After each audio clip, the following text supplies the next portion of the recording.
models of God.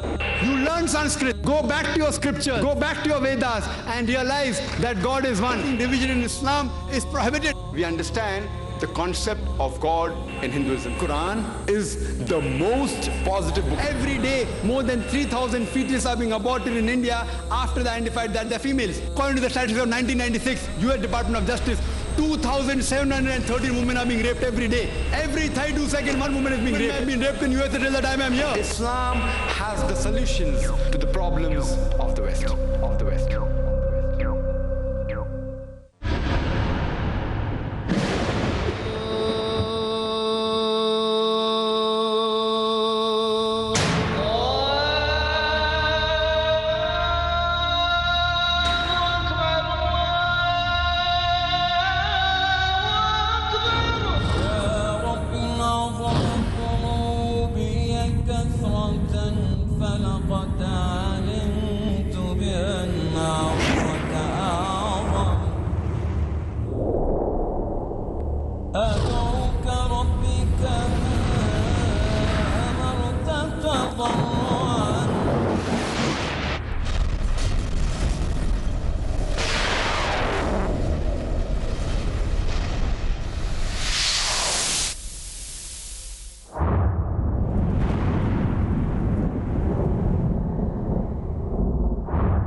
Forbidden for you for food are dead meat, blood, the flesh of swine, and any food on which any name besides Allah's name is invoked. Sir William Moore was a staunch critic of Islam, yet he mentioned that the book that has maintained purity in the past 12 centuries, he said 200 years ago, is the glorious Quran.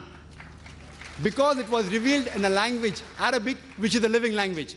This opportunity this all takes to pay the thanks to Almighty Allah. For today, peace to humanity has been seeded through Dr. Zakir Naik. Sir, your lecture, after hearing a lecture, our misbelief about Islam and Muslims vanished today.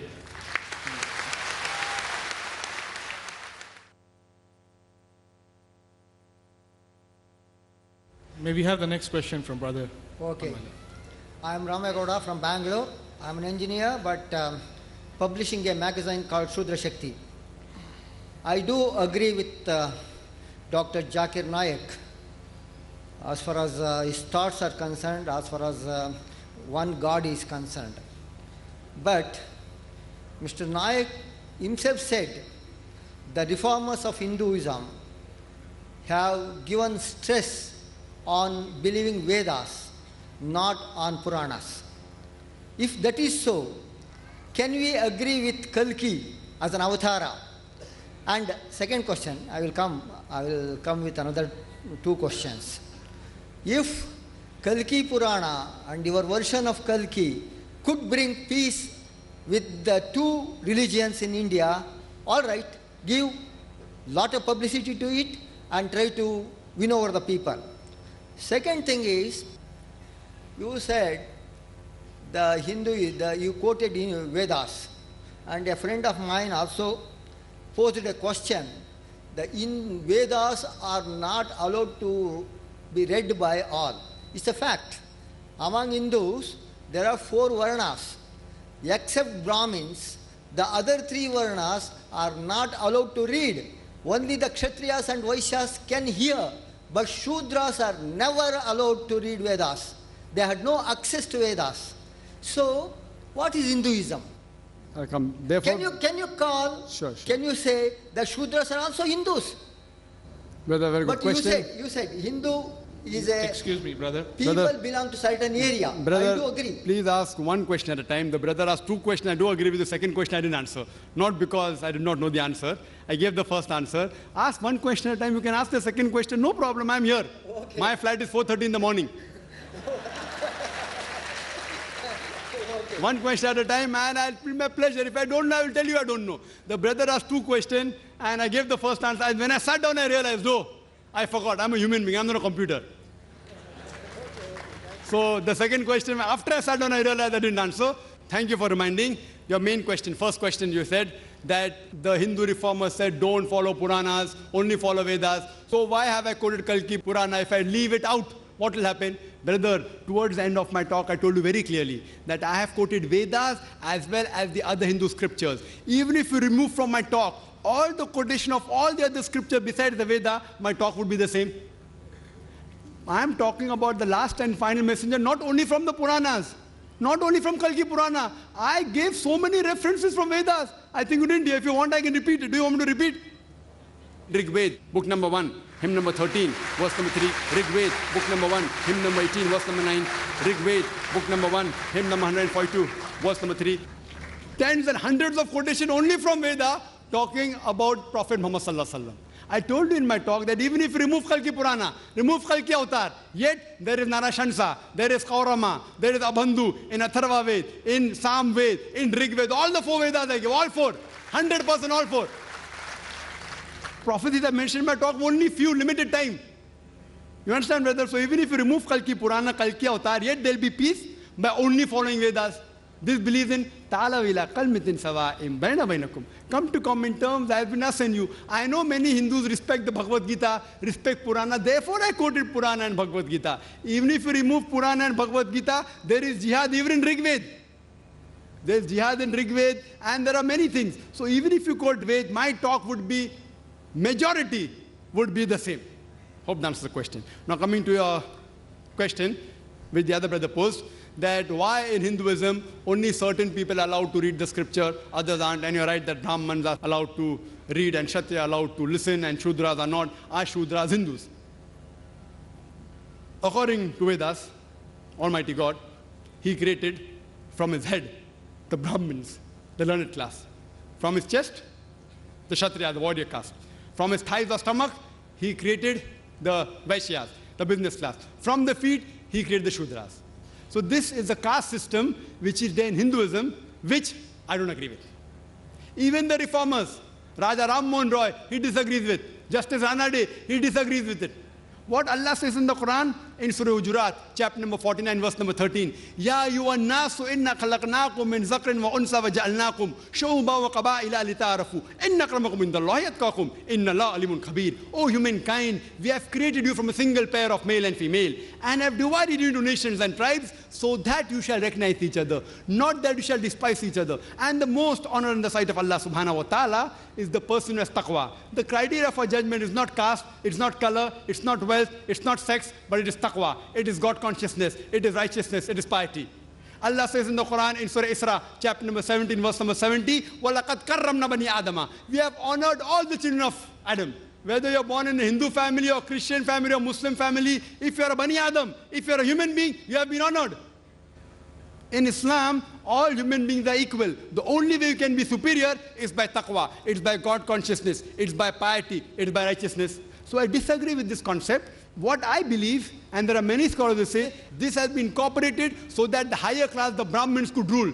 What they came in the philosophy, you Shudra, you're a Shudra, low caste, behave like a Shudra. If you serve me better, in the next life you'll become a good person. But this life, you serve me. So this, I believe, is not the word of Almighty God. That's the reason reformers of Hinduism, they spoke against this caste system, against Brahmanism, Kshatriyism. So according to me, if you analyze, this caste system is wrong. And the religious scripture should be read by anyone, whether rich or poor, whether businessman, whether warrior, whether king, because this is a book of the Creator, Almighty God. And everyone should know what our Creator wants us to do. Hope that answers the question. Yes, bro. I'm Srinivas, and I'm working in a courier company. I've been searching for the truth for, since my teenage itself. And I started hearing about the Quran. And since I was touring throughout South India, I happened to stay at different places. And at different times, I used to come across several people who were traveling with me. And I used to ask them, tell me something about Quran and all that. And of course, I prayed to God. And finally, He has sent Jahangir Bhai and Kaiser Didi. They gave me every detail regarding the Quran. And I'm very much convinced with the truth the Quran speaks. And I'm happy to announce that I took my Shahada this evening before this session.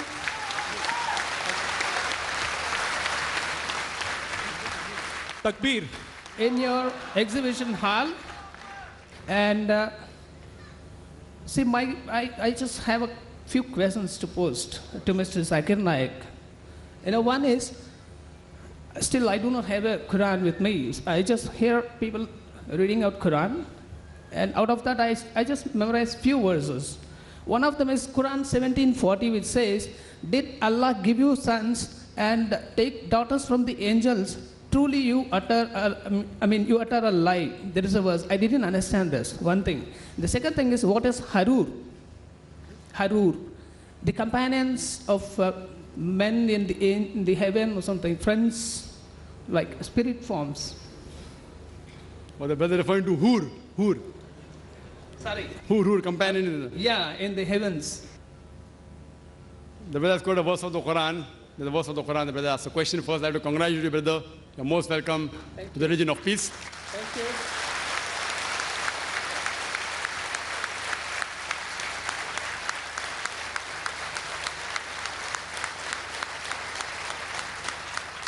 I would request one of the volunteers that please get the translation of the Quran of Sahih International.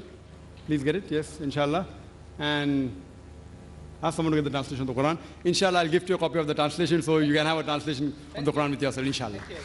Now, regarding your question, that there's a verse in the Quran which says that you give daughters to Almighty God and sons for yourselves.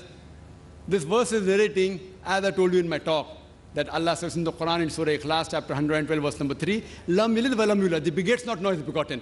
Almighty God doesn't have any children. So in argument to that, they say that you give children to God, leave aside giving children, you give daughters to God and sons for yourself. It is a rhetoric question. First of all, giving children to God is wrong. And leave aside children, you are giving daughters to God. And to yourself you are giving sons. That means why are you degrading? Because in the society, at that time, in that society, sons are considered more superior. So why are you degrading God? And Allah says in the Quran, in Surah Maryam, chapter number 19, verse number 88, وَقَالُوا تَقَذُ الرَّحْمَنُ وَلَدًا. They say that Allah has begotten a son. لَقَدْ جِئْتُمْ شَيْئًا إِدًّا. Indeed, they have put forth the thing most monstrous. تَقَادُ السَّمَاوَاتُ يَتَفَطَّرْنَ مِنْهُ. As though the skies are ready to burst. وَتَنْشَقُ الْأَرْضُ. The earth to split asunder. وَتُخِرُّ الْجِبَالُ هَدًّا. And the mountains to fall down to utter ruin. Allah says that if the sky had feelings, and if they'd have heard that Allah has begotten a son, they would have burst open. If the mountain had feelings, the mountain would have split asunder. The earth would have split open.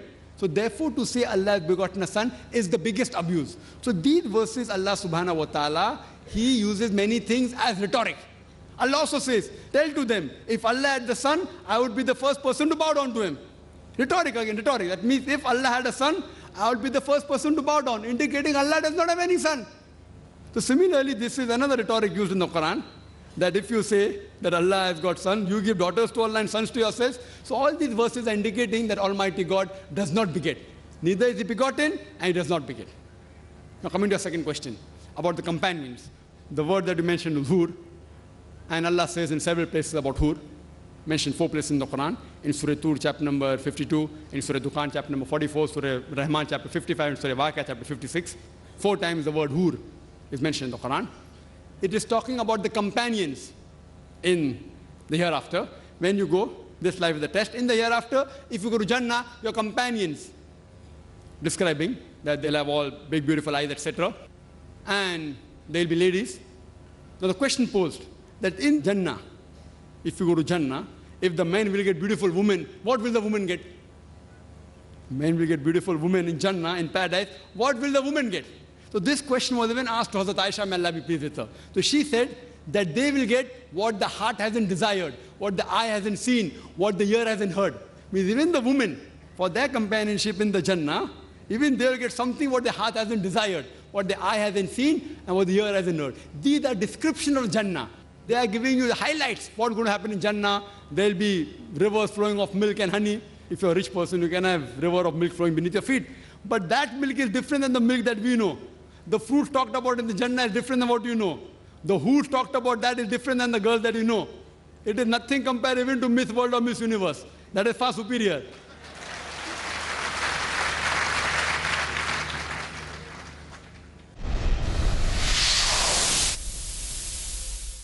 Osama El Shami how can we get our children ready for the month of Ramadan? Sharing the stories of what the Muslims have been through in the past, in particular the first generation.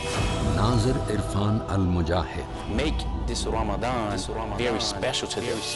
Your taqwa, your righteousness, your goodness. I want you to tell me about your experiences from the very first Ramadan that you experienced as a new Muslim. The first Ramadan I experienced was amazing.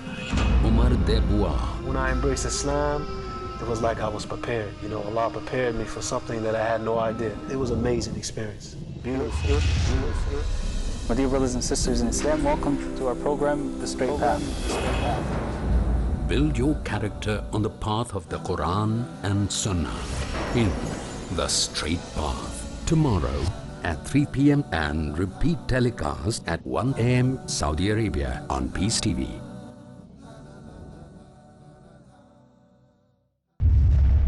Marriage or divorce? What's Islamic ruling? Nikah. Solution or problem? Heaven or hell? There is a misconception. You choose. Beauty, wealth, family status, virtue. Decide what you want. Decide your choice. Be sad or be happy. It's your choice. Join Dr. Zakir Naik in Better Half or Bitter Half every Sunday at 6:30 p.m. and repeat telecast at 9:30 a.m. Saudi Arabia on Peace TV. Pearls of Prophet Muhammad, peace be upon him. Narrated Anas bin Malik, may Allah be pleased with him. The Prophet, may peace be upon him, said, "Make things easy for the people, and do not make things difficult for them, and give them good tidings, and do not repel them." Sahih al-Bukhari, Volume 1, Book of Knowledge, Hadith number 69. I appreciate this movement, Peace to Humanity. Really, it's a movement. It needs in our country. But the quarrel is not based on the religion. Please understand. The division in this country is not based on the religion. It is not based on the God. It is not based on the scriptures. It is based on self-interest. Politicians and certain communities, certain castes who feels that they are the superior and they should control this country, they create it. In the name of religion, they are fighting. Not in the name of the God. Everyone knows God is the same. Everyone knows we worship the same God. But here, what contradicts is the superiority. Brother, one caste, one brother, particular caste excuse who me, claims brother, themselves as Hindus. Can you please come to the question? The brother asked the question that he agrees that religion doesn't cause division. It is the politician, and that's what I told in my talk. In the conclusion of my talk, I did mention that the British had the policy of divide and rule, and unfortunately most of the politicians, they've inherited this policy.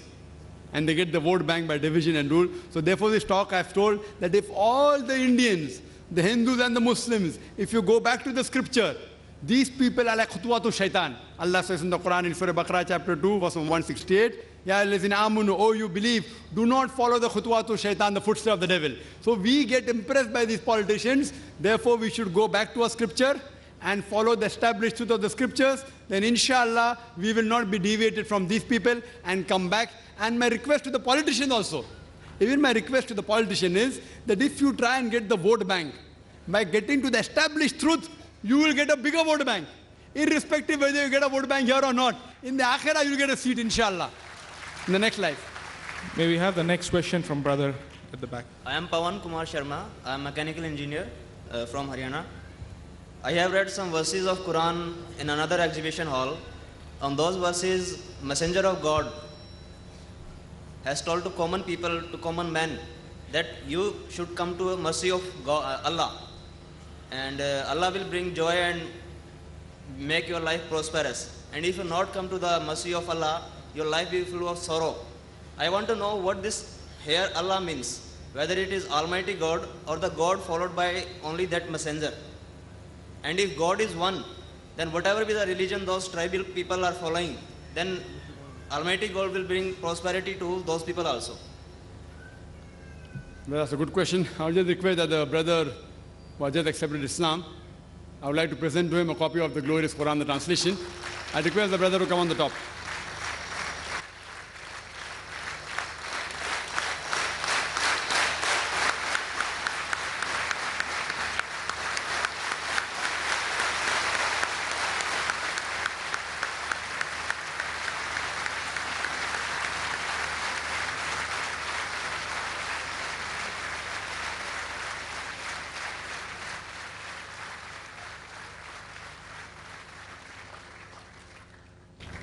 The brother asked a question that he read a verse of the Quran that if you come to the mercy of Almighty God, He will take you to the right path, otherwise you go astray.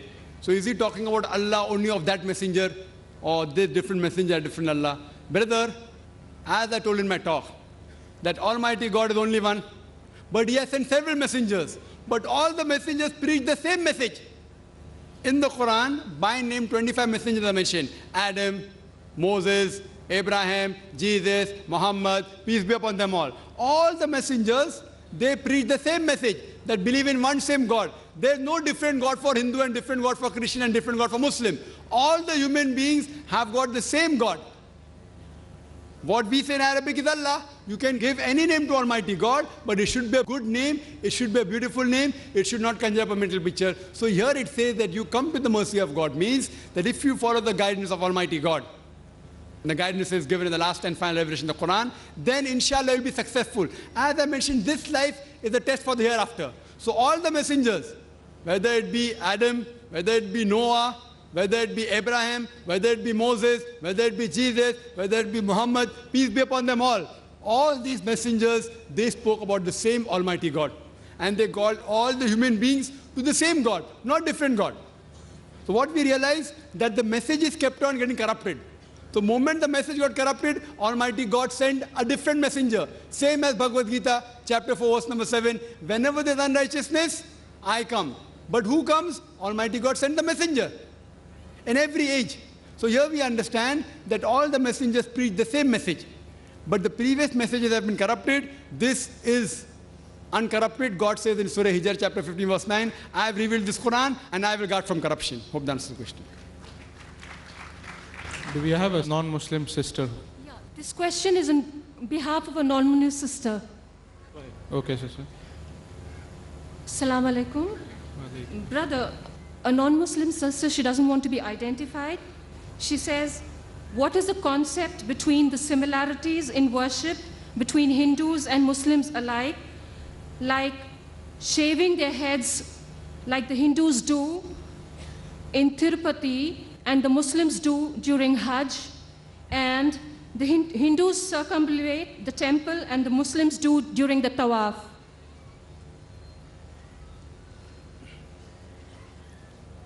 The sister asked a very good question. What are the similarities between worship in Islam and Hinduism? And she gave an example that when they go for pilgrimage, they shave the head. Muslims also, when we go for Hajj and Umrah, we shave the head. They circumambulate and we circumambulate, all similar. There are many similarities in worship. As far as the shaving the head is concerned, the reason we Muslims, when we go for Hajj, we have to shave our head, is for humility. For humility. That we are humble before our Creator Almighty God. And normally, hair is a form, for style. Therefore, you find that many men and women, they go to have hairstyles, different hairstyles they have. So when we shave, we are just showing humility, that our humbleness is due to Almighty God only.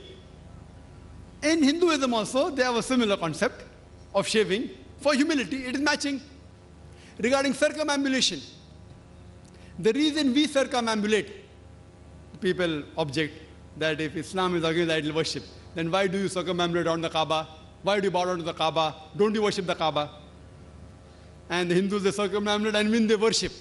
The difference between the Hindu circumambulation and Muslim circumambulation is a difference of chalk and cheese.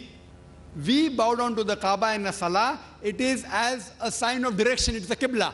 Kaaba is the Qibla. If we offer salah, we have to offer in the same direction. Today, if you want to offer salah here, some will say let's pay north, some will say south, some will say east, some will say west. So for unity, all the Muslims face towards the Kaaba. So those living in the west, they face towards the east. Those in the east face the west. Those in north face the south. Those in south face the north. And if we analyze Kaaba, the world map, the first person to do the world map was Al-Idrusi in 1154. When the Muslim drew the world map, North Pole was down and South Pole was on top and Kaaba was in the center. Later on, the Western cartographers came, they turned the map upside down, North Pole top, South Pole down, but yet Kaaba is in the center. The reason we circumambulate around the Kaaba is because Allah has told us, Prophet has told us we do it. My logical reason I can think is because every circle has got one center. When we circumambulate around the Kaaba, we are testifying that there is only one Almighty God. But if you circumambulate around the Kaaba and believe many gods, then you're doing wrong. And regarding worship, the statement of Hazrat Umar, may Allah be pleased with him, which is mentioned in Sahih Bukhari, volume number 2, in the book of Hajj. He said that I'm kissing this black stone. This black stone can neither benefit me, can neither harm me. I'm kissing it just because my Prophet kissed it. This statement of Hazrat Umar is sufficient to testify that no Muslim worships the Kaaba. And furthermore, my argument is, during the time of the Prophet, there were Sahabas who stood on the Kaaba and gave the azan. No idol worshipper will ever stand on the idol he or she worships. So this proves that we Muslims don't worship the Kaaba. It is only a symbol. It is only a qibla. And regarding other similarities, sister, there are other similarities. There are various other forms of worship in Hinduism. One form of worship is known as Shashtang. Shashtang from Sha, Asht means art, and Ang means part of the body. 8 part of the body. One type of worship in Hinduism is 8 part of the body, touching 8 part of the body. The best way you can do is like we Muslims do the sujood in Salah, touching our forehead, our nose, our 2 hands, 2 knees and 2 feet, Shashtang, 8 parts of the body. Forehead, nose, 2 hands, 2 knees and 2 feet. And sujood is the best part of the Salah. It is mentioned in several places in the Quran. And furthermore, regarding Makkah, the mention of Makkah is even there in the Hindu scriptures. The word mentioned for Makkah in Hinduism is Ilai Spad. Ila, as I said, is God, and Spad means place. So Ilai Spad is one of the place of Tirtha, place of pilgrimage, which is mentioned in Rig Veda, book number 3, hymn number 29, verse number 4. Ilai Spad, in the Sanskrit dictionary, Ilai Spad is place of God, house of God. It's a place of Tirtha, place of pilgrimage. Same thing as mentioned in the Quran in Surah Al-Imran, chapter 3, verse 96. The first place for worship was Bakka, with another name for Makkah. So Makkah is even mentioned in the Hindu scriptures. And it says that this Ilai Spad will be in the Naba Prathvi, means the center of the earth. As I told you, Kaaba is in the center of the earth. And furthermore, the few verses later, Rig Veda, book number 3, hymn number 29, verse number 11 says, it talks about Narashanksa, the prophet who is called the praiseworthy. So because this prophet is also mentioned along with Ilai Spad, it's very clear-cut that one of the places that the Hindus should go for pilgrimage is the Makkah. Hope that answers the question.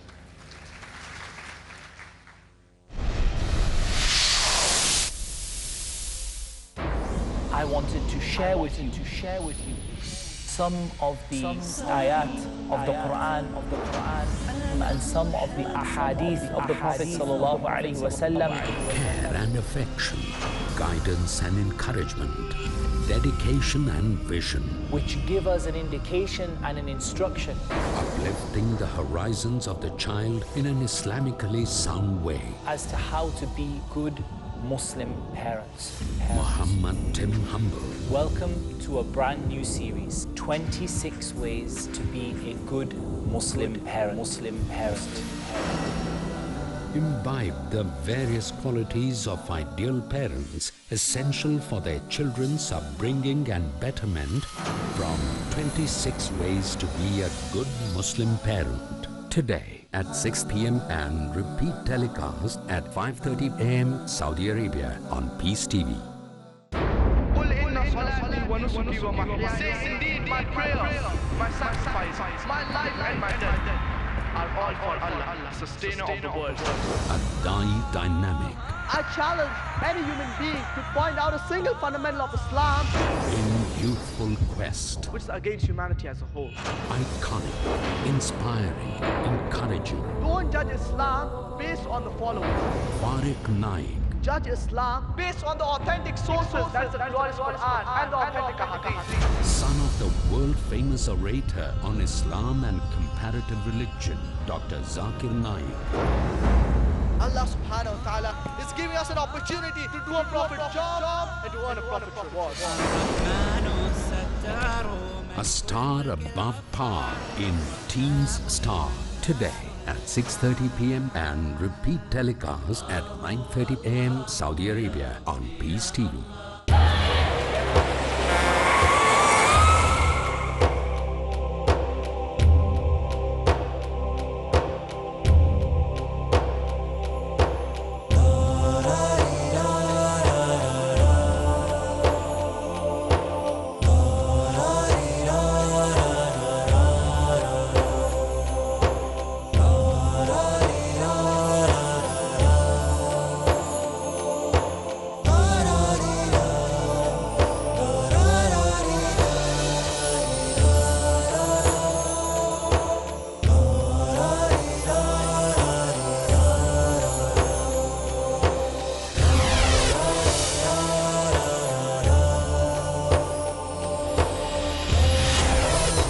Peace TV English, the solution for humanity.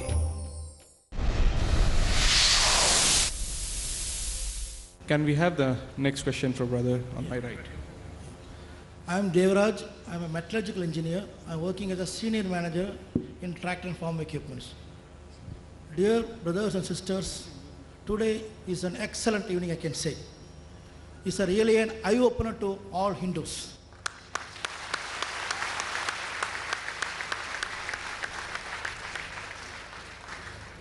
And I was really amazed, astonished, surprised and whatnot about the illustrations given by Dr. Zakir from various Vedas Upanishads.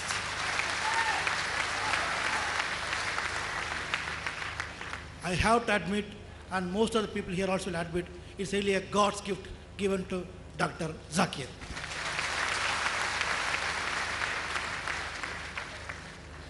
One thing I could notice here is the specification is very clear in Islam for the human being to be followed. In Hindus, it's not clear. It's there, it's not clear. Lot of misinterpretations are there. Lot of interpretations and opinions, beliefs is based on. There, it is there, but in a different format. My request to the organization is to call Hindu scholars and Hindus and arrange for a debate so that truth will come to surface.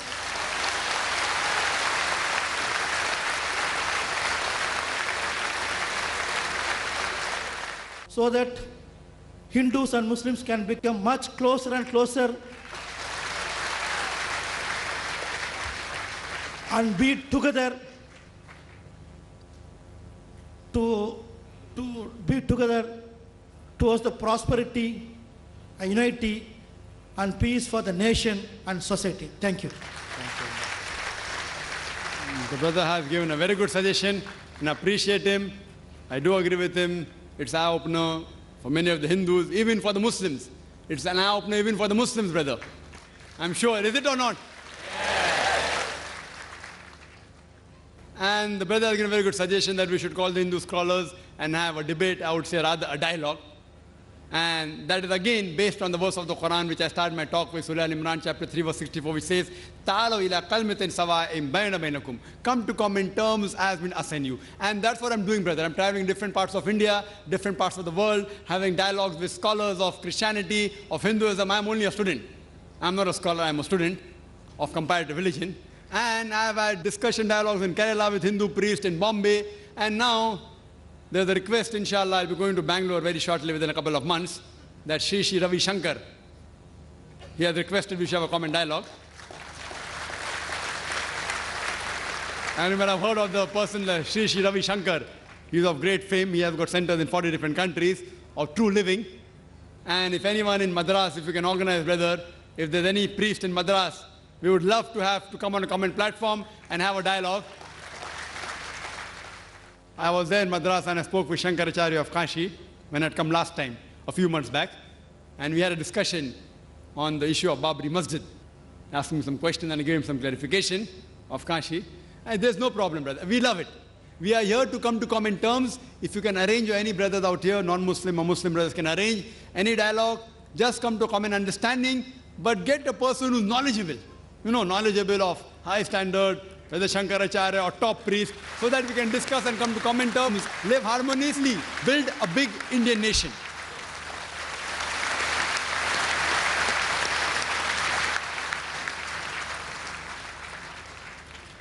Do we have a question from a non-Muslim sister? Exactly. Question from a non-Muslim friend of mine. She is asking me, like, within you Muslims itself, you have confusion. Like, when you meet, you ask first. The question is whether you're a Wahhabi or a Sunni, whatever. These kind of questions, there's a confusion between you itself.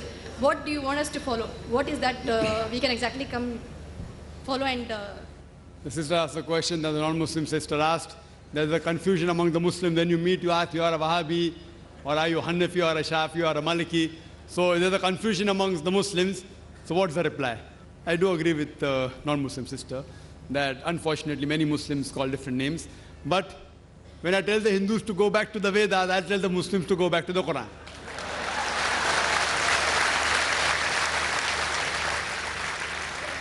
Allah says in the Quran, in Surah Al-Imran, chapter number 3, verse number 103, Allah says, وَاعْتَصِمُوا بِحَبْلِ اللَّهِ جَمِيعًا وَلَا تَفَرَّقُوا. Hold to the rope of Allah strongly and be not divided. We have to hold to the rope of Allah. The rope of Allah is the glorious Quran and the authentic Hadith.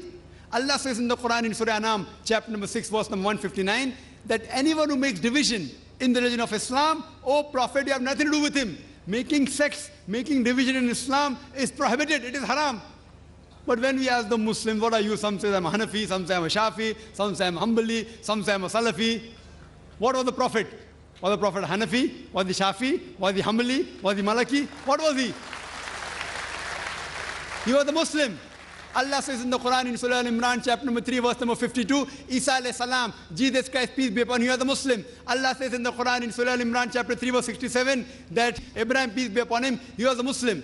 Allah says in the Quran, in Surah Fussilat, chapter number 41, verse number 33, وَمَنْ أَحْسَنُ قَالًا مِمَّنْ دَعَا إِلَى اللَّهِ وَعَمِلَ صَالِحًا قَالَ إِنَّنِي مِنَ الْمُسْلِمِينَ. Who is better in speech than one who invites to the way of thy Lord, works righteousness, and says that I'm a Muslim? Our beloved Prophet Muhammad sallallahu alaihi wasallam was a Muslim. Allah has told us to call ourselves Muslim. There cannot be a better label than Muslim. See, all these four great Imams, Imam Abu Hanifa, Imam Shafi, Imam Ahmad ibn Hanbal, Imam Malik, may Allah be pleased with them all. They were great scholars. I love them. I respect them all. They were great scholars. But all these great scholars said, all these four Imams said, that if you find any of my fatwa which goes against Allah and His Rasul, then you throw my fatwa on the wall.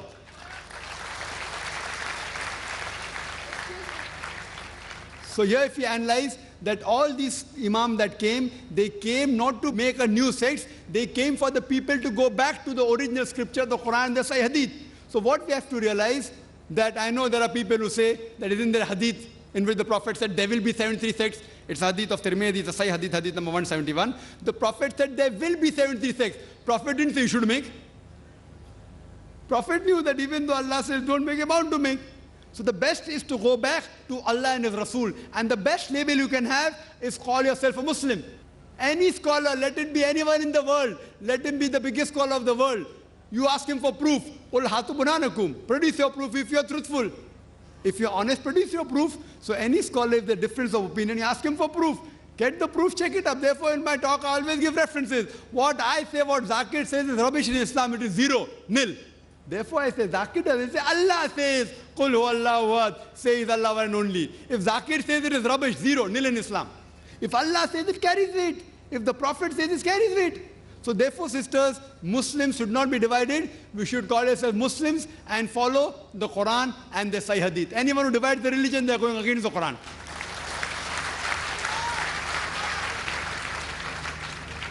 Yes, brother. Can you pose a question? Dr. Mahadevan, practicing medical practitioner. Day before yesterday, I attended Mr. Abdur Rahim Green's lecture. There was a question posed to him by a medical student. She asked about paradise. Those who practice Islam go to paradise and the rest of the people go to the hell.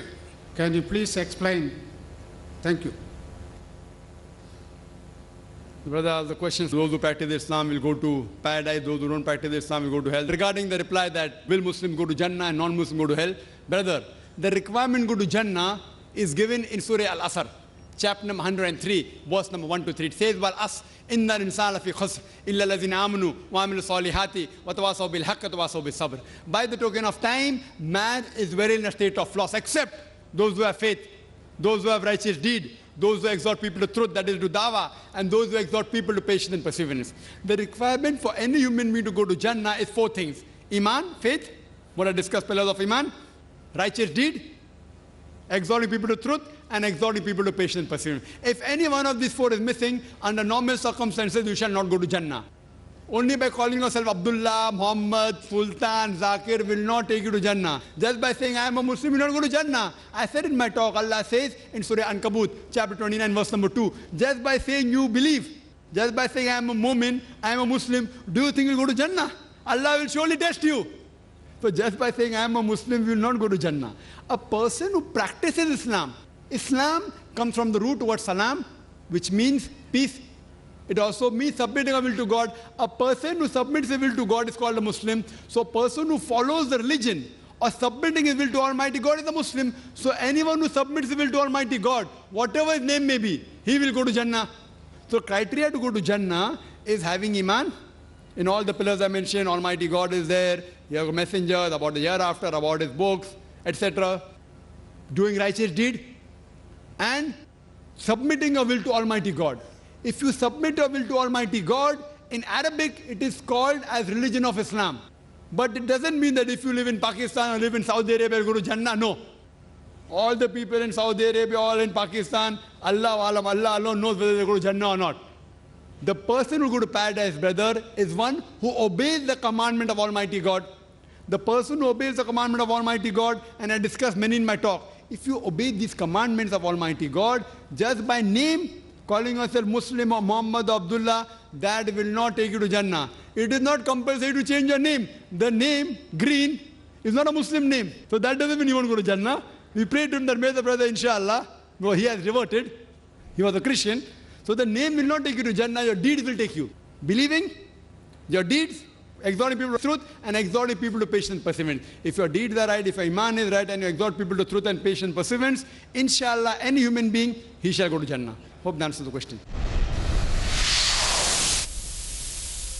Assalamu alaikum. This is your brother Majid Mahmoud, and you're watching me on Peace TV. Peace TV English, the solution for humanity. Zain Bhika and Daud Wansby Ali.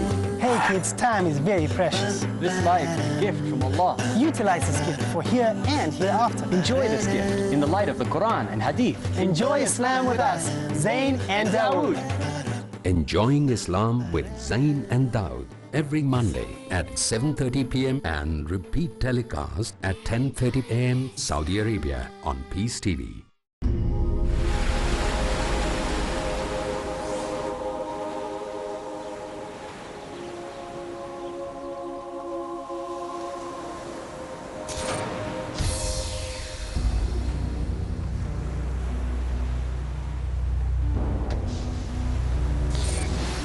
Conquests and rebellions,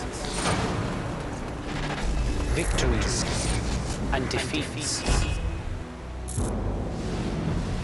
honor and betrayal, the noble and the wicked. Join me, Muhammad Tim Humble, on a journey of discovery through our Islamic past to find lessons for our Islamic future. Perceive the unusual and consistent progress of Islam due to its unique attitude with the passage of time in Lessons from Islamic History, next on Peace TV.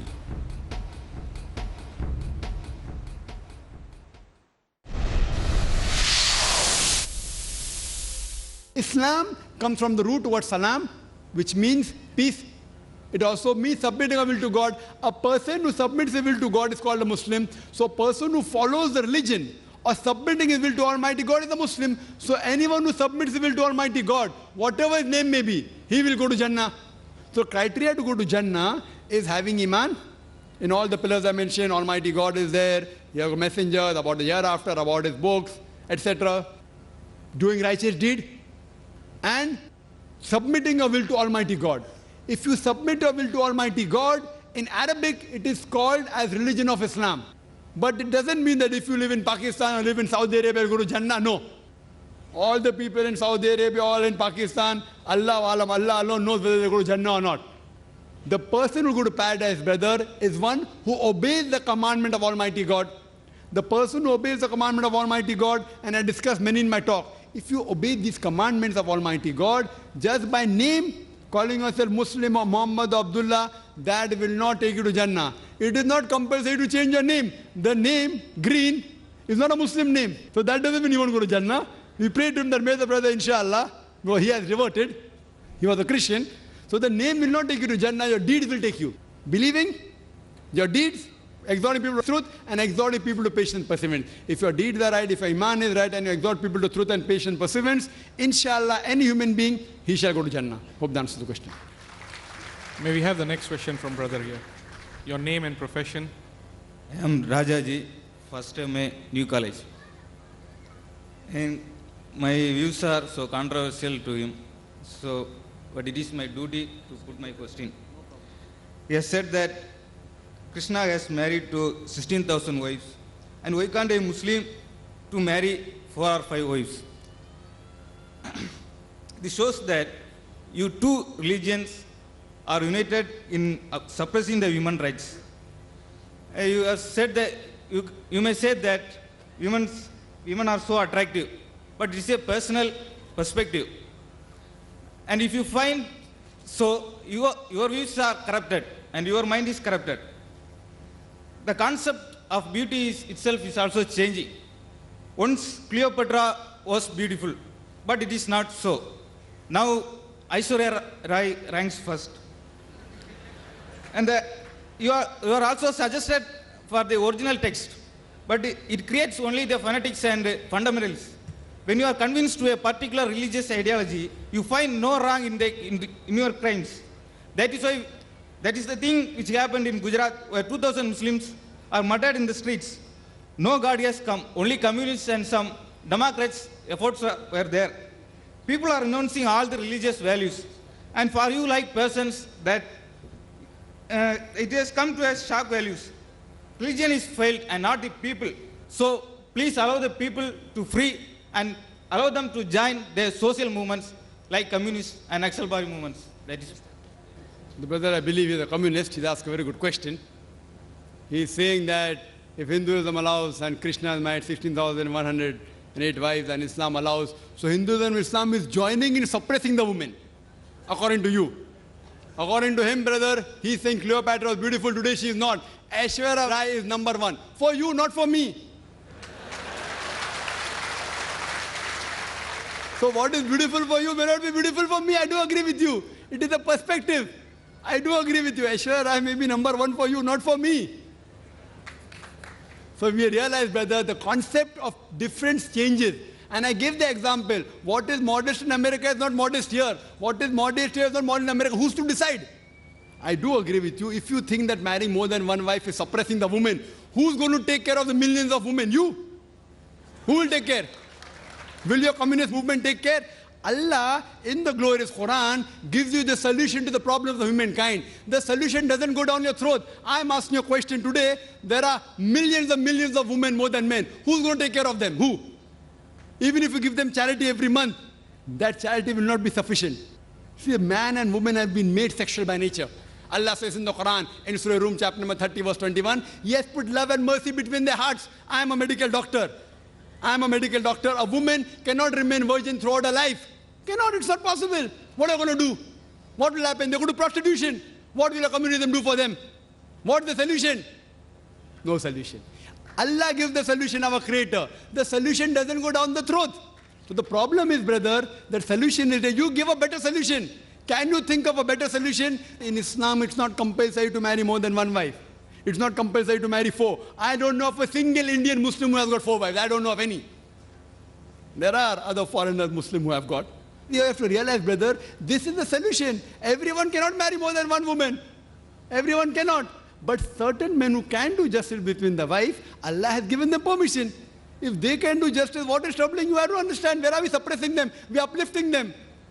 The so-called modernity you're talking about in America, in the name of art and culture, what are they doing? They're degrading the woman. Your talk of women's liberalization is nothing but it is an exploitation of a body, degradation of honor, and deprivation of a soul. The Western society claiming to uplift the woman have actually degraded her to a concubine, to a mistresses, and society butterflies which are hidden behind the colorful skin of art and culture. In the name of art and culture, Aishwarya Rai, what is that? Modeling, is it right? So the problem is, brother, you have to put your thinking right is important. We don't want to sell our daughters. We don't want to sell our mothers. If you want, you can do it.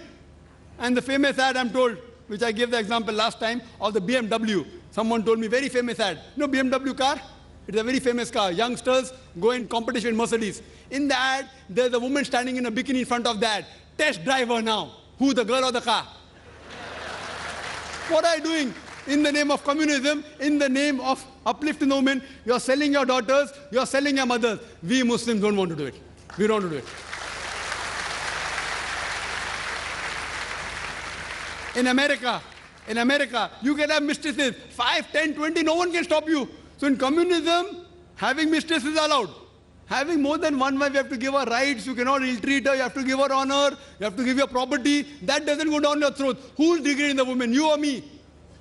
You know, in America, one of the most advanced countries, these Americans who talk about that Islam degrades the woman, do you know, out of those people accepting Islam, today Islam is the fastest growing religion. Out of those people accepting Islam, 2/3 of the people are women. If Islam degrades the woman, then why are the American women accepting Islam? Why are the American men accepting Islam? Who forced Dr. Abu Amna Bilal to accept Islam? Who forced Brother Abdul Rahim Green to accept Islam? Who? If you see the women, 2/3 of the people are women. They are accepting Islam. Why? If Islam degrades the woman, why will they accept Islam? Because they know that Islam gives security to the woman. Islam uplifts the woman. That security may not go with your purpose of making money in art and culture. Like the politicians, they want to divide and rule. These people of art and culture talking about uplifting the women, beauty contests, they're selling cosmetics. They make billions of dollars. You know that the beauty contest for what? In the name of beauty contest, they're making billions of dollars. So just because they want to make billions of dollars, many of them want to go and see. So if you realize, brother, we don't believe in exhibiting our women in front of public. We respect them, we love them, and we revere them. We don't want to degrade them.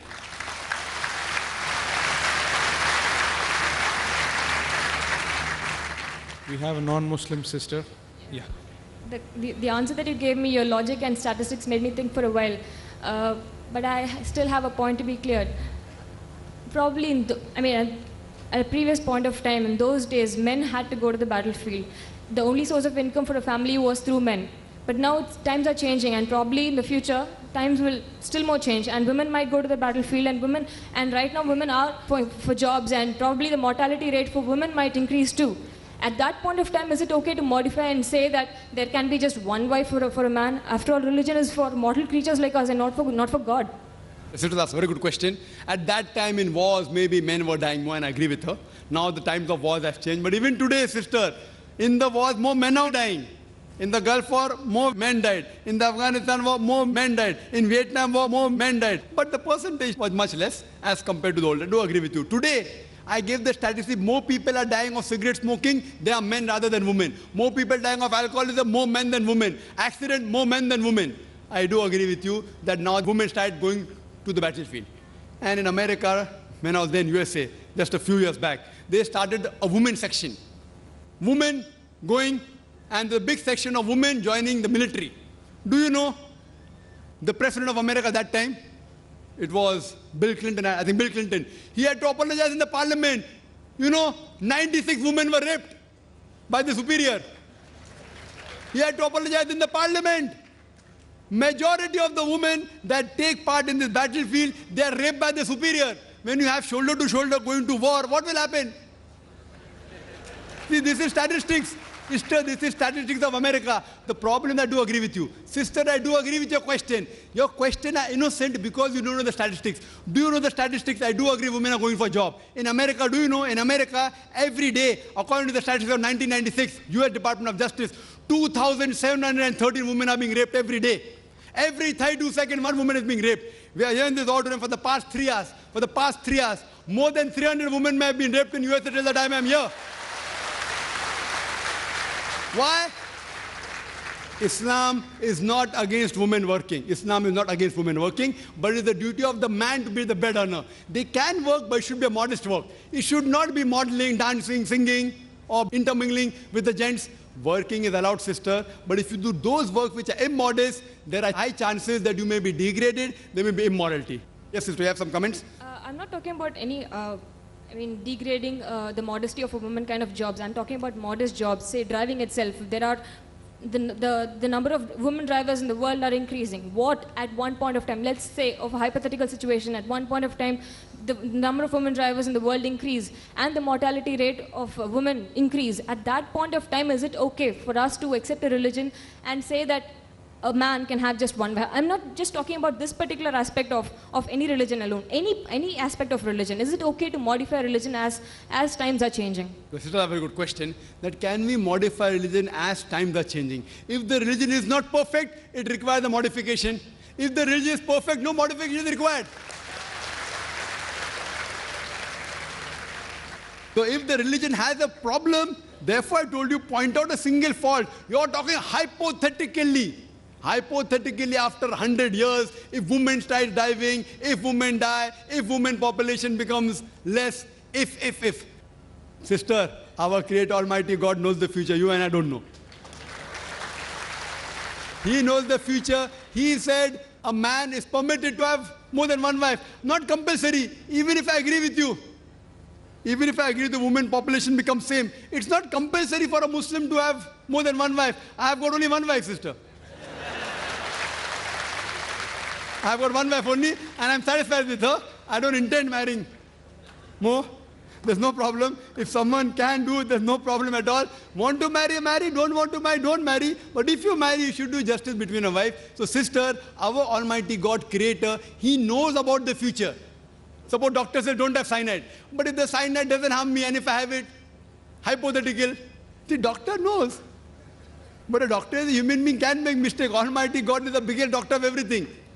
He is the biggest doctor. He knows what is required for. Therefore I said point out a mistake now. Tomorrow there may be something, then inshallah you can come and ask me the question tomorrow and then I'll give you the reply.